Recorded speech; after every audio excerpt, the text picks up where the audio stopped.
moments of ideological radicalization and periods of social movement formation.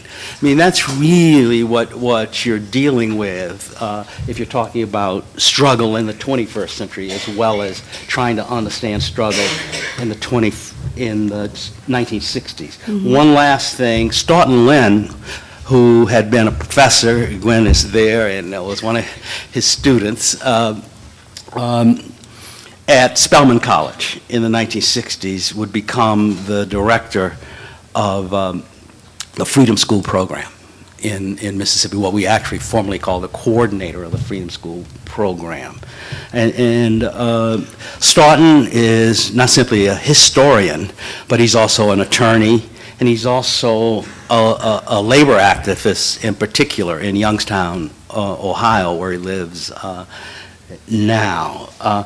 And Staunton said something in a forthcoming book, it hasn't been published yet, about what he called guerrilla history as necessary, that seems pertinent to this discussion, particularly for those of you who are academics or intending to be academics, and it will help grassroots struggle. He says, in the practice of guerrilla history, the insights of non-academic protagonists are considered to be potentially as valuable as those of the historian. Thus, guerrilla history is not a process wherein the poor and oppressed provide poignant facts and a radical academic interprets them. Historical agent and professor of history are understood to be co-workers, together mapping out the terrain traveled and the possibility of openings in the mountain ridges ahead.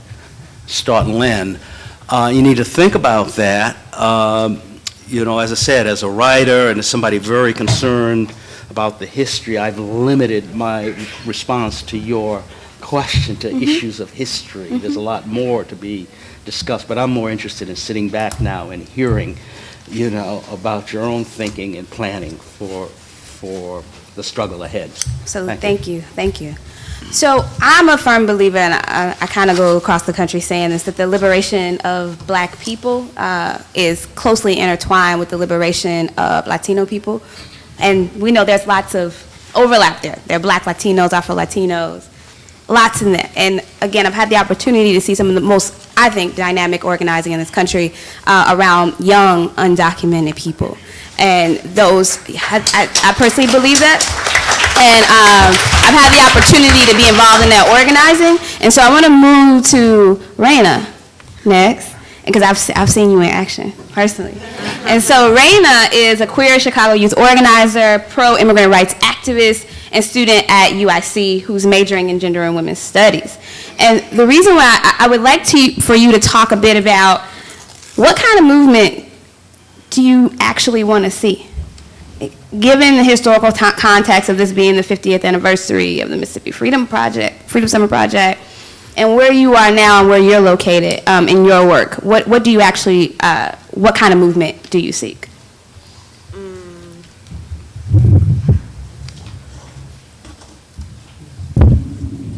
Well, that's a that's a hard question. Yeah. So I've been organizing around immigrant rights for the last 5 years. 1 second. Okay. I was gonna try to do it with the gum, but it wasn't working, so just gonna put it out there. Okay, so what kind of movement do I want to see? I've been organizing for the last 5 years. I was introduced in youth organizing, I would say a hybrid of youth organizing and student organizing. And what always struck me was this idea of movement, right? Like, you know, it'd almost be like you go to a meeting, you do something, and it's like an initiation, and then you're in the movement, right?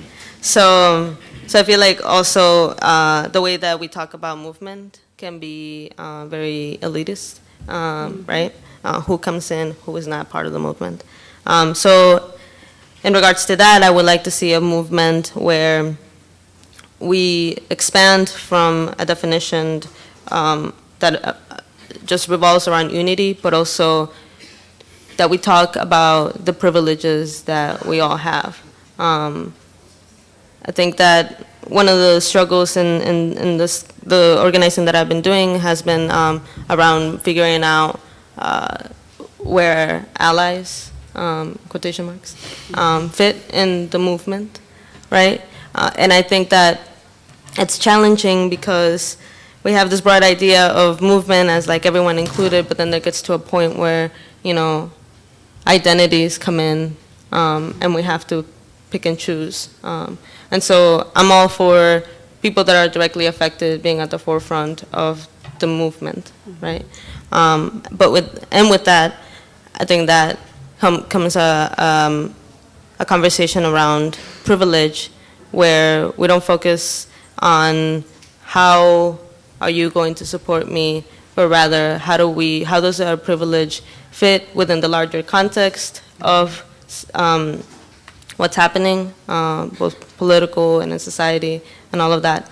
And how do we move forward without having to compromise our identities when we talk about allyship. So I also want to see a movement that, you know, talks about liberation. This is something that I've been kind of like thinking about in my head. I think that just as much as we should name the things that are oppressing us, we should also talk about the things that we want to be liberated, but then liberation means a lot of different things to a lot of people, right? But then I think that those are questions that we have to answer if we're down to do movement building. So, yes, I'll stop there. Okay, thank you. So,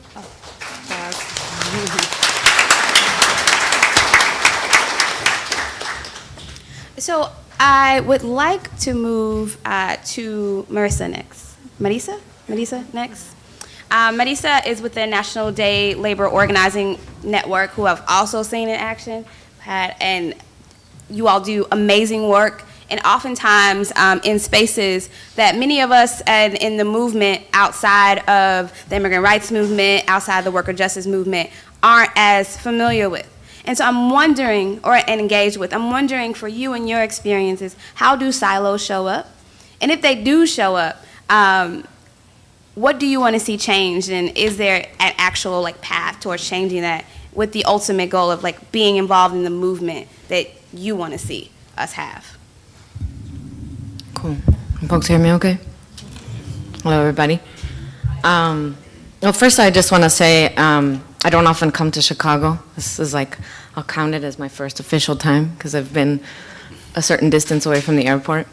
And it's an honor to be here, not only to be here to speak with you all and build with you all, but also to meet some of the folks and see folks in their element, folks like Reina and folks at IDJO and Documented Illinois.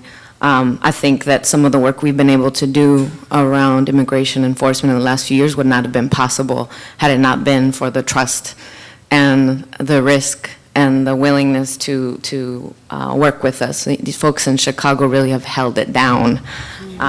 So I just want to re-up that. And I'm going to hit the point around the silos. But I mean, for me, it was about 3 years ago. I'm sitting on my mama's porch in Guadalupe, Arizona. It's 99% Yaqui. If you don't know who the Yaquis are, Google it later. Chicano, Mexicano, sitting on my porch. It's the day before. It's July 28th.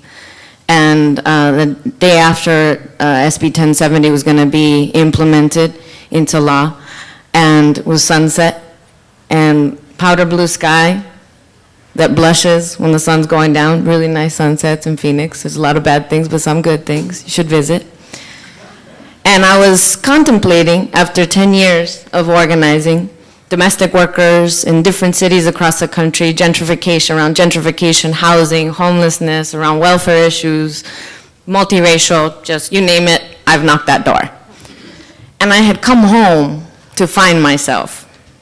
There's nothing like coming home to organize around. And some of y'all probably have the ability to do that. But I'd been 10 years away from home to learn how to organize, because there was no political organizing in Arizona that was very strong. And was perched on something very different. Was perched ready to try to put a foot up Joe Arpaio's ass. And the next day, we closed this jail, and we stopped a raid. It was over 80 people arrested. And there was a banner, I think, that foreshadowed where we are now, and the banner at the top of that jail that says, you know, we welcome illegal aliens here. And there was a banner that said, ni una más, not one more. And I was perched kind of ready to jump into the immigrant rights movement that honestly, just to be real, it was kind of whack to me sometimes. After a lot of years of, a lot of my organizing had been in other sectors, right? And there was things about the immigrant rights movement that just didn't quite fit. And so I was particularly excited to step in because I saw the work that Andalan was doing was very locally grounded, and it was willing to talk about criminalization. And it was trying to do things in a very particular way. So with this question, so still there, right? Still there, and so it still sometimes feels weird to be sort of identified in the sort of immigrant rights silo or sector.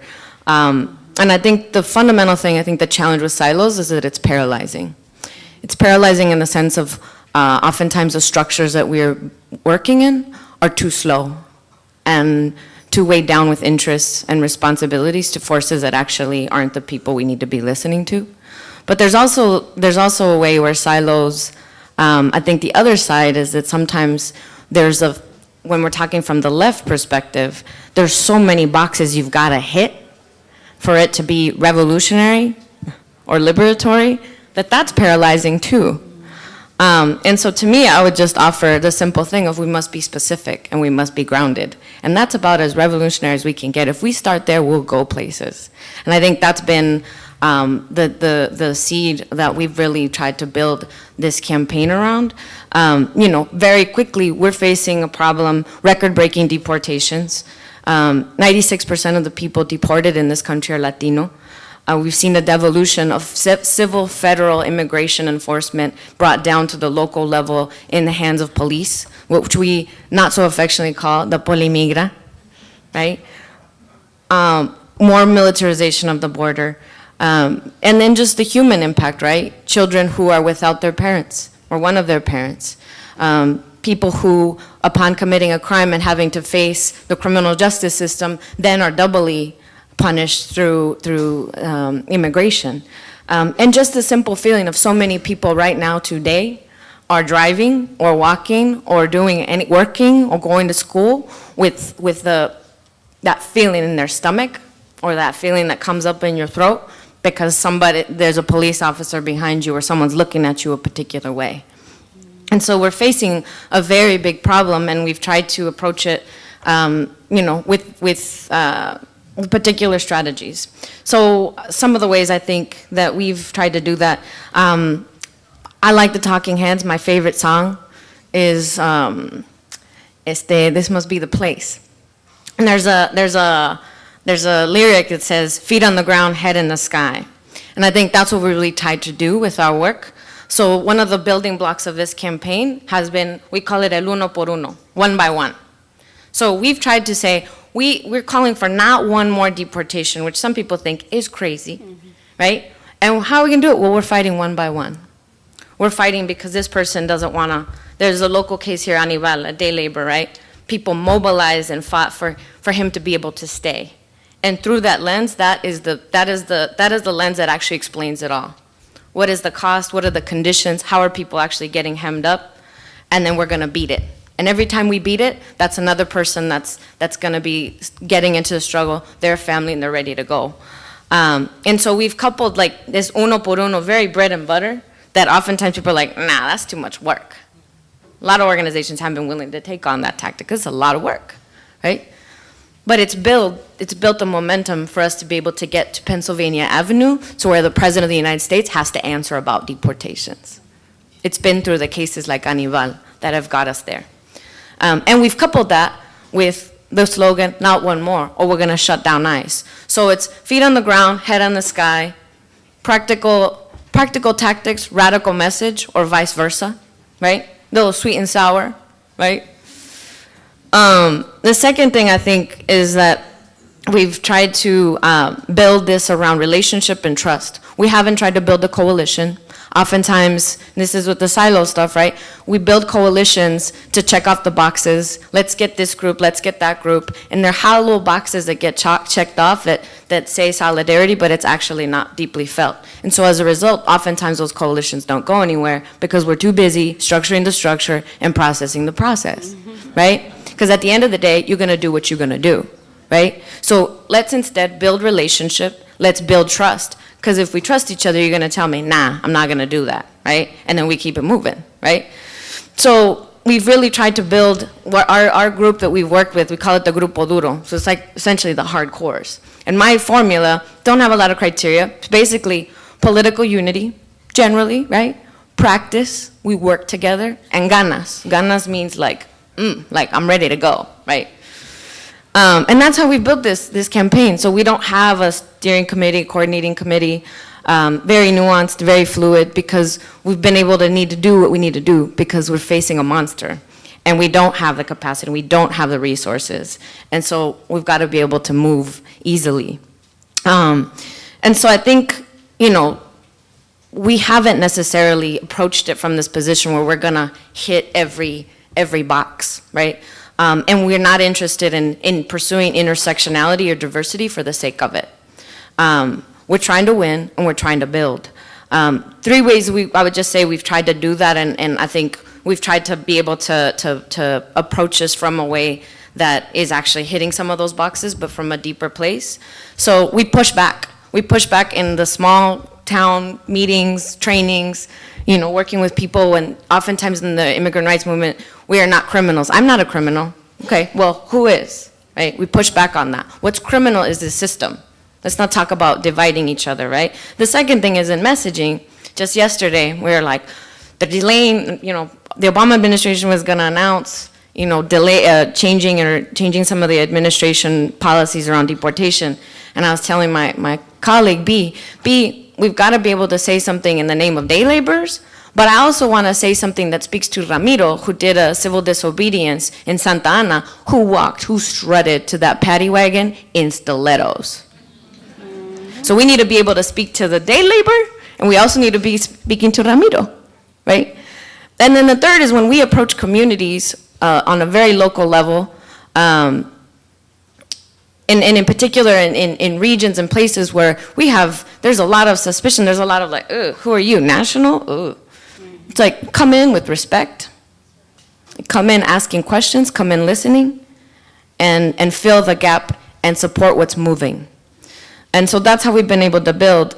And so lastly, I'll just come back to that question of silos and like the challenges with the nonprofit structure, but also oftentimes in the left, is I would argue the more specific we are, we may not hit all the boxes and we may not sound in the most grandiose, liberatory, revolutionary language, but when we actually get specific, that's when we're able to find each other, that's when you're able to see how it is that your experience relates to mine, and that is solidarity, that is community, and that is transformative. Because when we actually see our experience reflected in another person's, that it may not manifest the same way, that is the transformation, one by one, that will actually lead to greater and deeper wins that our community will not only be able to benefit from, but that we as people will defend and organize around it and make sure that whatever we win right now, that we will protect it and that it will replicate and ripple on and on and on, hopefully to other issues, other sectors, other places, other times. Thank you. Thank you.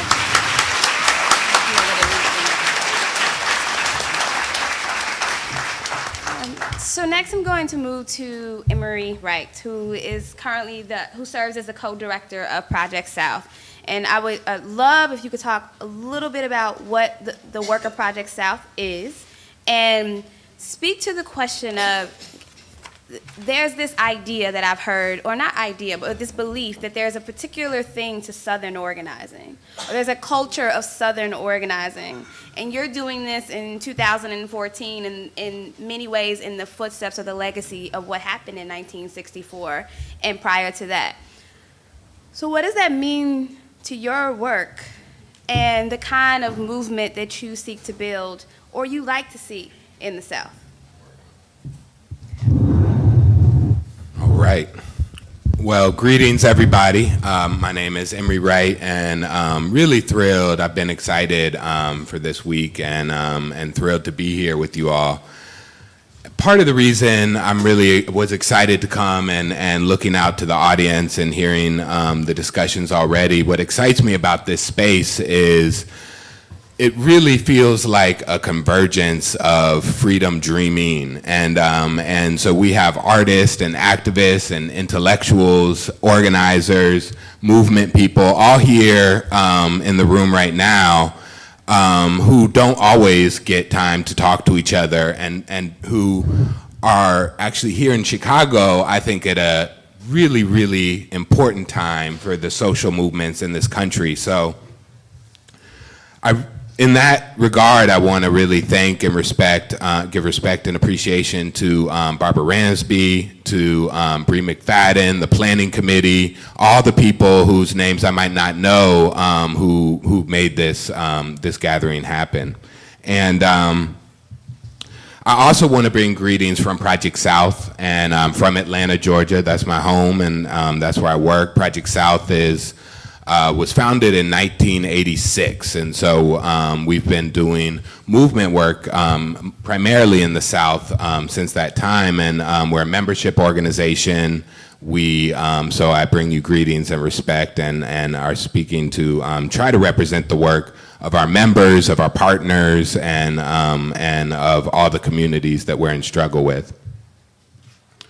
One underlining assumption that is going to guide everything I say right now is that social movements in general are the source of all the thought and the action of social movement is the source of all progressive change.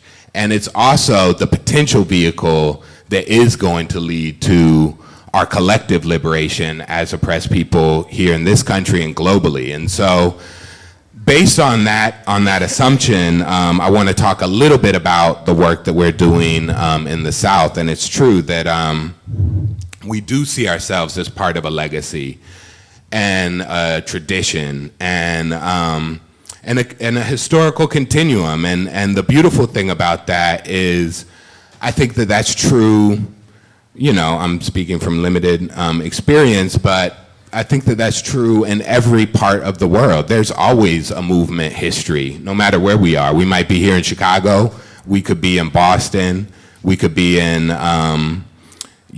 we could be in Juarez, Mexico. There is movement history that we can connect to wherever we are. And multiple movement histories, probably. The sister earlier made a comment about the sort of, basically that continuum, and how we are, how part of our ability to see where we are really does require understanding the history of what we're part of.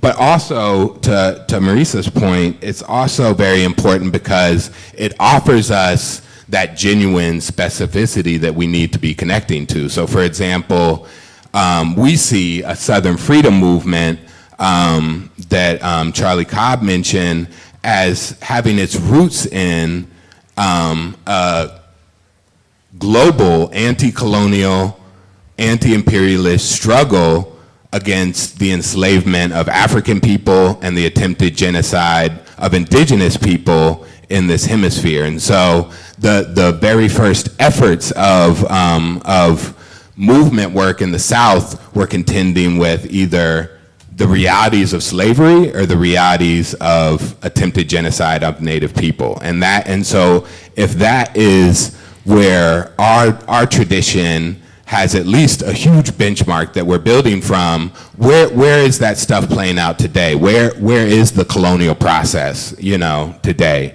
Did it end, and or is it still going on? And so for us, the other part of connecting to a history is you don't get to feel like you're just making something up for the first time. You have to struggle with some of the contradictions, some of the conflicts, some of the political knots that have been done over time. You have to, think about where do you stand on issues as they played out before, and where are we moving them today.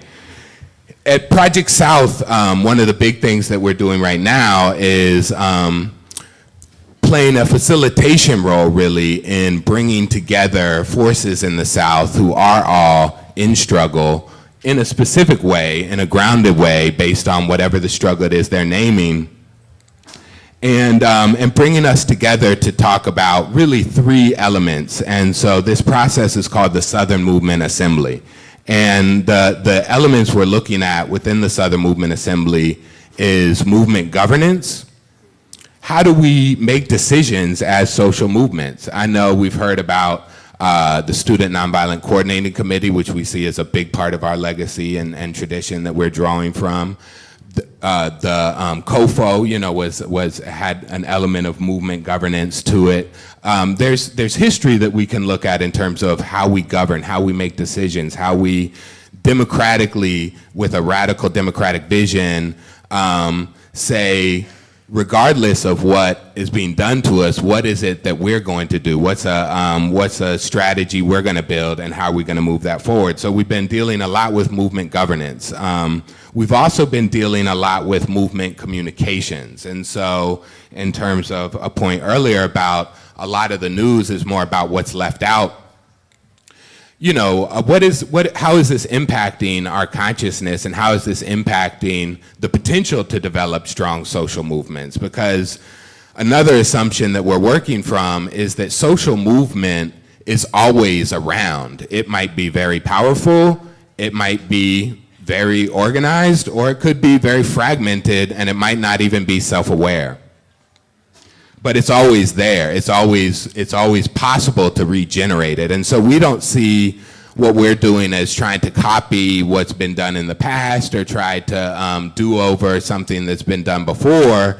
But just like my fingernail has the ability, no matter how I cut it, it can grow again. And it might not be the same exact nail, but it's drawing from the same source. And so we call that regeneration, and we believe that's part of our struggle right now. How do we regenerate a strong Southern freedom movement today? So movement governance, movement communications. My time is over. But the last piece I just wanted to say is movement force. So in terms of where are the struggles at right now? There is a formerly incarcerated people's movement in the South. It is self-aware, it is multi-state, it is working across a lot of different, what could be termed as intersectional, but it is a feet on the ground, eye in the sky movement that is rolling in the South right now. There is a queer liberation movement in the South right now. And so these are forces that can come together, that can talk about how do we govern, how do we connect. Not for, I so appreciate the point of there's a lot of empty solidarity, but what does real solidarity look like? And that's not easy. This has been a process we've been working since 2010, but it's drawing on processes we've been working over this whole time. So excited to be here, so appreciated for everyone being here together, and hoping that we can really make this moment, this next few days, a benchmark in the history of how social movements have grown in this country. Thanks.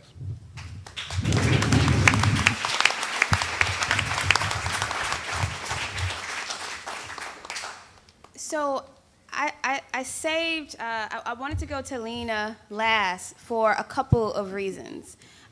Lena is one of the folks on this panel who actually focuses her work on doing solidarity internationally, solidarity work internationally. And so I've heard quite a few pieces around doing our work in an anti-imperialist fashion, anti-colonial fashion. Those are big words and lots of syllables, right? So the question that I want to ask you is around what does solidarity work or cross-border work, cross-country work look like in a fashion that is anti-imperialist or anti-colonialist? Is it actually showing up in movement work today? And if not, are there recommendations that you have to create, again, the kind of movement that you want to be in?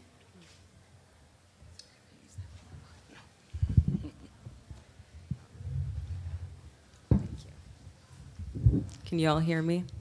Yeah. Well, first of all, I'd like to also share how honored I am to be sitting next to each of you and also be sharing this space with all of you in the room as well. I think this is a beautiful coming together of many peoples of struggle that I feel honored to be a part of.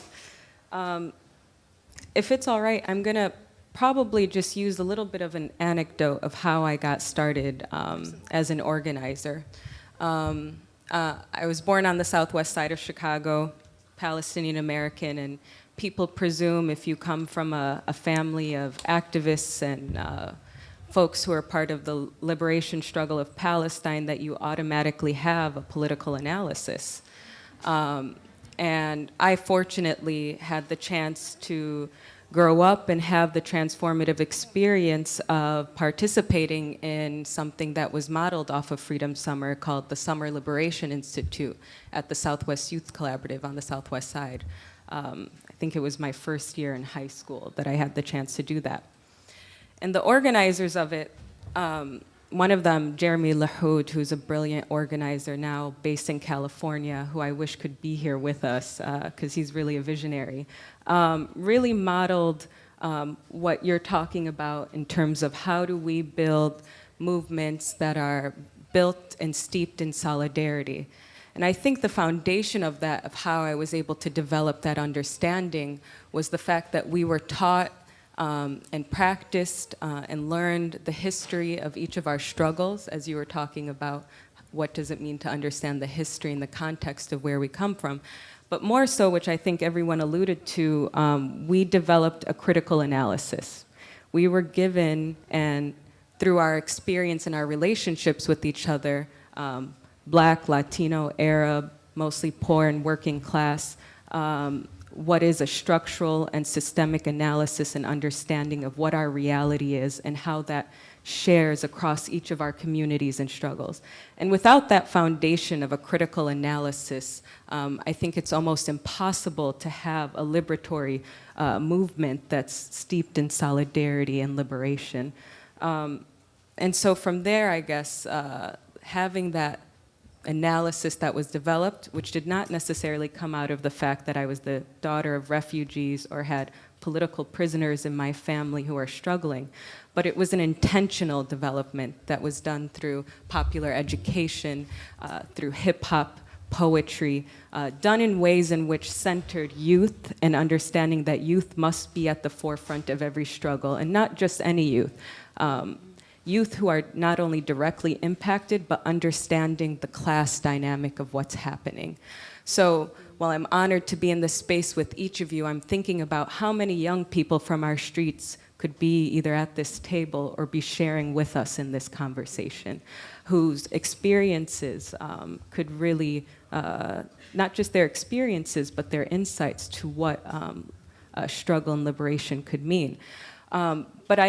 In saying that, I don't want to minimize how essential having a critical analysis is in developing that, and I think that's something that's lacking across the board in many of our spaces, because without that analysis, it's many of our communities, and this is even true on the ground in Palestine, and this is how class comes into play, and the predominance of the NGO industry, which has actively worked to, I think, disrupt civil society.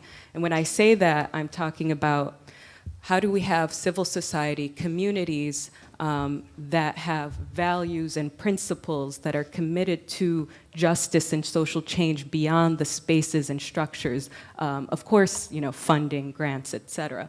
But our movements have to go beyond those organizations. We have to have a culture and a society of people that understands and recognizes what is the soul of the society that we live in. What is the soul of a society that strips the citizenship of black folks on the south side of Chicago day in and day out and denies them their humanity by not offering a political language that recognizes the system in which incarcerates them is criminal, not they themselves, and they thus are political prisoners. What does it mean for us to be able to see that the structures of occupation and apartheid in Palestine on the ground are directly tied to the systems and structures of gentrification, of urbanization, which is essentially the same method of ethnic cleansing that you see in places like East Jerusalem. So this analysis, this connection, and this culture of values and principles that connects us through love, through humanity, through our histories as a people. And I mean, for example, now you have food justice movements. When you think about, this is a small example of, the tendency of campaigns versus broad movements. When you think about food justice, black folks in this country and peasants in the Levant have been practicing local farming for centuries. That's nothing new. So how do we connect that to our history so that we can affirm identities of young people to not see or blame themselves for their criminalization and thus can do something to move and shake? So I'm sorry if I sidetracked a little bit with that. But I think that that has to be the core foundation of any sort of movement and struggle. And that solidarity then must be built in a unity that understands each individual's community's issues and needs. Because again, as I recognize that my solidarity and liberation is tied to that of indigenous folks, black folks, Latinos in this country, I also understand structurally the hierarchy of racism in this country. And that the historical context, despite being a refugee, and despite US foreign policy directly tying to my exile of Palestine, I still have historical privilege, social capital, and economic capital in being an Arab in this country versus not being someone of African descent in this country. So understanding that hierarchy of oppression, but not undermining that there are connections, not simply in our oppression in that these systems are connected, but also in our love and liberation for family, community, values, principles, etc. Thank you. Thank you. Thank you. So we have about 10 minutes left for this plenary, and I want to give folks in the audience an opportunity to ask questions. Questions. Not comments. I know we have a lot of brilliant people in the room, but if you have a question, please, please, please come up, or if you're able to stand or not, we can just get the mic. Can we go to the back first, and then we'll come? Yep. Gotcha. Thank you. First of all, I want to say thank you to the panel. Thank you for your work. And honestly, I know it takes a lot of work to make this world a better place, right? So thank you very much. My question is, a little comment first, all right? Oh, no. Can we get to your question first? We only have 10 minutes, brother. Okay, real quick. I know that I think it's a little unfair to expect for only you to do the work and how to break off these silos. And I want to challenge the audience. What can we do, right? Because we have academics and scholars, people who write. What can we do to make those connections, right? We cannot expect for just you to do this work. So I challenge the audience, because we know they work hard and it's overwhelming. What can we do as scholars, people who write, to make these connections with all these movements, because it needs to be in the air.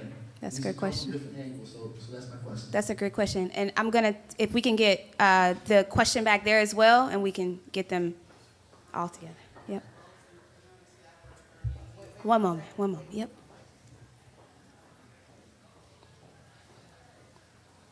Yes, I've worked 38 years in the community, and I'm from the Roseland community. And my question is, I've been working with the youth and everybody there for 38 years. And how do we get the mobilization and the interest of the stakeholders that will bring our young people to a place of interest where this is their very life. I have a burial tomorrow in the morning, so I need to know what match I can strike to light everything up. That's great. So both questions were pretty similar, right? People are trying to get a sense of what they can do, and specifically what you can do with younger people and stakeholders. So who would like to take a go with that question? Well, just real quick, who in this audience would want to raise your hand if you're under 24 years old? Word up. Well, big up for that. And now, I'm saying big up for that in that name because this is something that I'm holding up called the National Student Bill of Rights. It's been developed by high school students from different parts of the country. It's primarily being led by high school students. And this summer, there's going to be, and we should talk. The sister who's been working in the community for 38 years, right after this panel. And there's a sister over here, Ashley Henderson, who's the regional organizer for Project South, who has more information. But there are going to be 2 opportunities for any of y'all who are under 24. It's an open invitation to come to Jackson, Mississippi. We're going to be doing some strategy work this summer at the Freedom Summer Conference there. There's going to be young people. This is a youth-led effort who are converging down there to talk about not just the National Student Bill of Rights, which is a broad vision for education justice by young people, but also to talk about sort of education justice and youth-led movement in the South in general. In Chicago, we just consider up South from us, and so Detroit, if you're in the building too,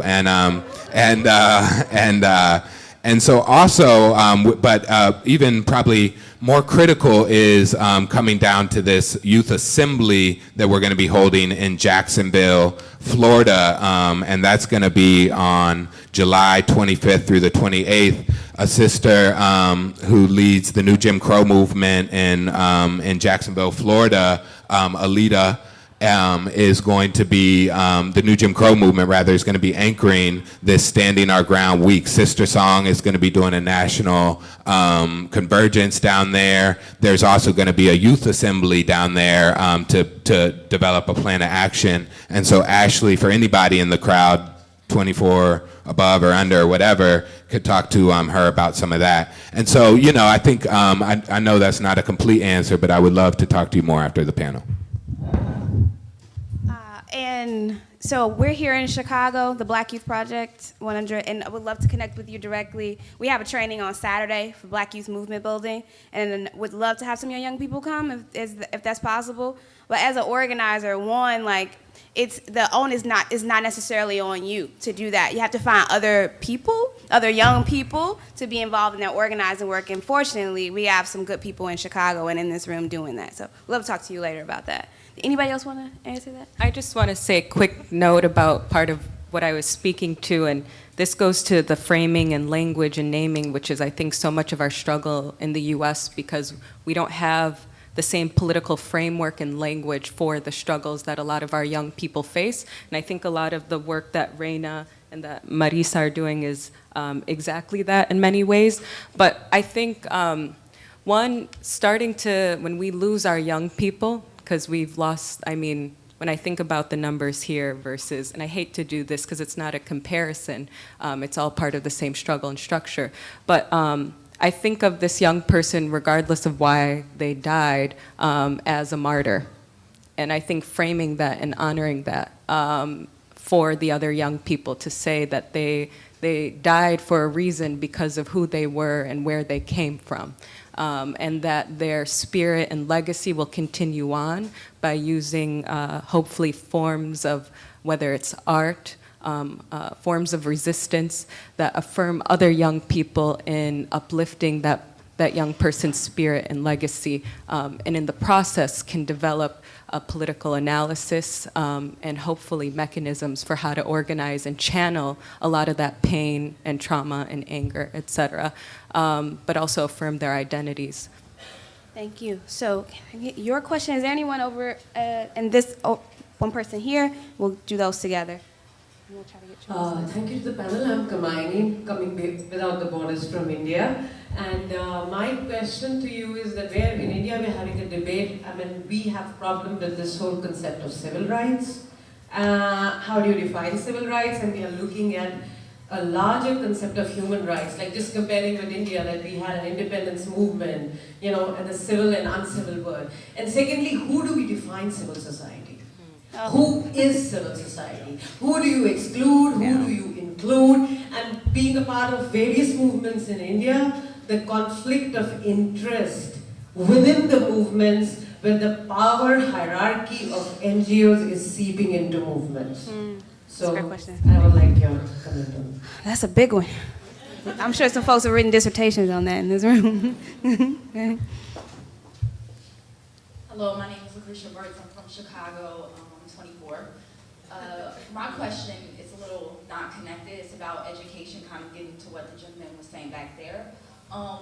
What I've noticed, like was saying in all these other groups from the past, is that they were attracting like college-age students.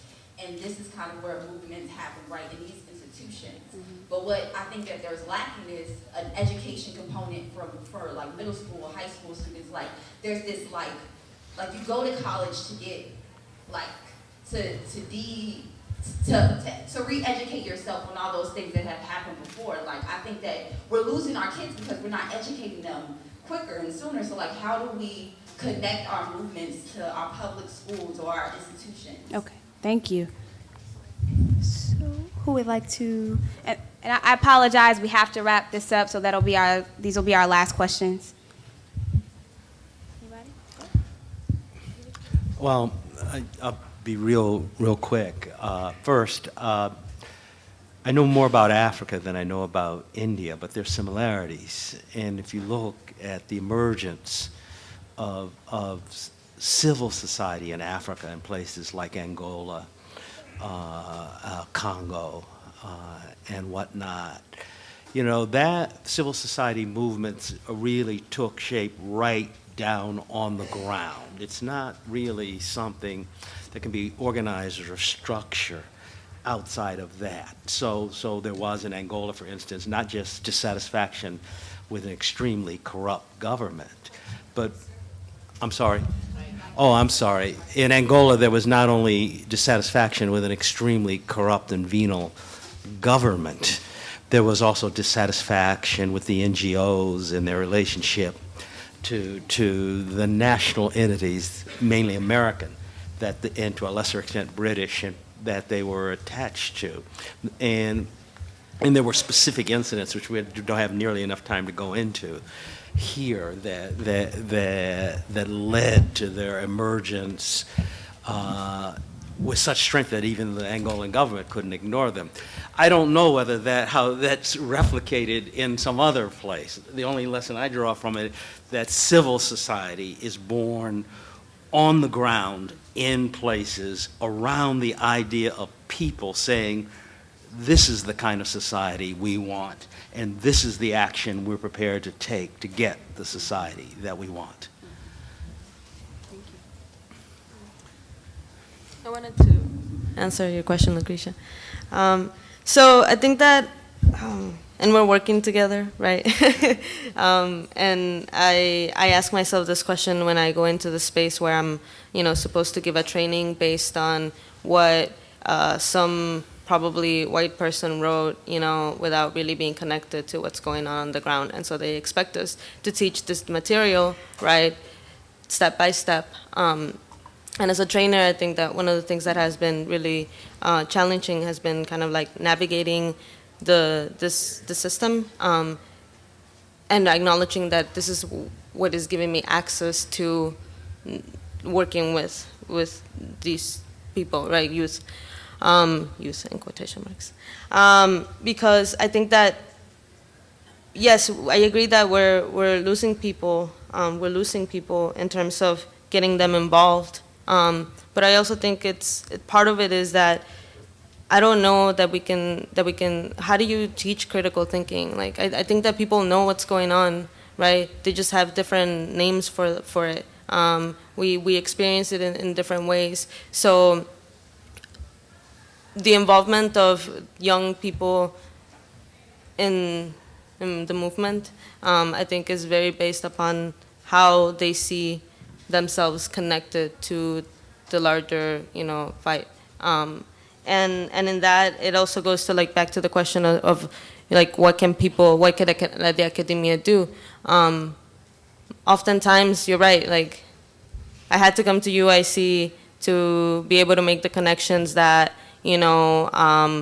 my status as an undocumented person was actually connected to all these other things like that are bigger than me, like transnationalism and all of that. And so, but at the same time, like, we can talk about it and I can talk about it, but it doesn't do anything to talk about theory, right? Like, we can sit here and, what's that quote by Fred Hampton? But, theory is cool, but, without action, it ain't shit. Something like that. I'm just paraphrasing. He said it a lot better, of course, And so every time that I'm in the classroom and I'm like hearing all this stuff, I'm like, man, it's not that we have to separate ourselves and say like, how do we teach critical thinking? Like, the critical thinking is there. Like, it's just how do we expand it and how do we find ways to communicate with each other so that we can reach a goal. So that's it. I just want It's okay, fine. real quick. It's not just about like critical thinking. It's like history. Yeah, history is Like, I didn't even know about the Freedom Riders or anything like that in school. Like Ella Baker, none of this. Like, our young people do not know their history. So how do we give them that? Right. Yeah. So I want to definitely encourage folks. There's some other panels coming up or sessions and workshops coming up that will help to address that question. I love to talk to you because I have to push back on that, but we don't have time for that now. I could just add a little snippet to that. I would argue that our young people, our children, are being educated, and that is because they're living it. We have at least speaking from some of the particular issues that I've been working on. We have children who are facing this every day, and they deeply understand the cost, the impact, what it looks like, what it feels like. And I think what lacks is vehicles for children to be able to engage and express that, right? We did a hunger strike in DC, and there was a bus that came from New Orleans. They raised $4,000. And it was a bus of almost exclusively people families, individuals in deportation. And children, the way they raised the money is they had a meeting and people brought old stuff and sold it to each other, including the kids that brought toys and sold toys to each other. And they actually helped fundraise. And the kids were like, there was a way where oftentimes you can just be like, oh, well, there's childcare, right? But they had some skin in the game. You know what I mean? They had some skin in the game because they were impacted by this. So we ended up organizing a children's march in front of the White House. And then, they brought beads from New Orleans and they were passing out beads, and then a marching band kind of came and accompanied them. And then we did a speak out. And there was a lot of shame, a lot of anger, a lot of they were numb. And so there was a point where they gave them the mic, and it's like, whichever one of you wants to speak, speak your truth. And I think that's another way to look at this is what are the ways in which we're creating multi-generational spaces for families as we define them as people, spaces for community to actually come together and bring children, bring young people to be able to actually have a vehicle. Because if we just get all of the theory and all of the this and we don't have anywhere to put it, it's also potentially very damaging. But I do agree that there's a need for that. And I think sometimes we're going to have to fight for those spaces within institutions, but we have to also create those spaces within organizations and community. Thank you. So, just like to close with thanking each of you for being willing to struggle with some of the really big questions that were asked today, and for being your brilliant and beautiful selves. And thanks to everyone for engaging in this conversation. We're going to head out to lunch, right? No? My bad. Thank you, panel. All right. Thanks, panelists. Please sit. We have an amazing and powerful artistic intervention. Today, you will see Complex Movements. Complex Movements is a Detroit-based artist and artist collective composed of graphic designer slash fine artist Wesley Taylor, music producer slash filmmaker Wajid, hip-hop lyricist slash organizer Invincible, and creative technologist slash multimedia artist Carlos Garcia. They develop interactive performance work, which you will experience today, and workshops that you can attend tomorrow that illuminate connections between complex science and social justice movements to support the transformation of communities. Right now, there are people passing out some flyers that have a tree on them. Feel free to grab one, grab a pen. We're going to announce when they're ready to hand it out. Okay. And their current project, Beware of the Dandelions, integrates elements of sci-fi, gaming, hip-hop, techno, animation, and architecture, and is being co-produced by Sage Crump. Sage is co-director of Art is Change, which supports work to transform culture in the areas of economy, ecology, community, and creativity. Sage is also a longtime member of Alternate Roots and sits on the National Advisory Committee of Women of Color in the Arts. Presenting today are Invincible, Sage Crump, along with Dakari Carter of Detroit Future Youth.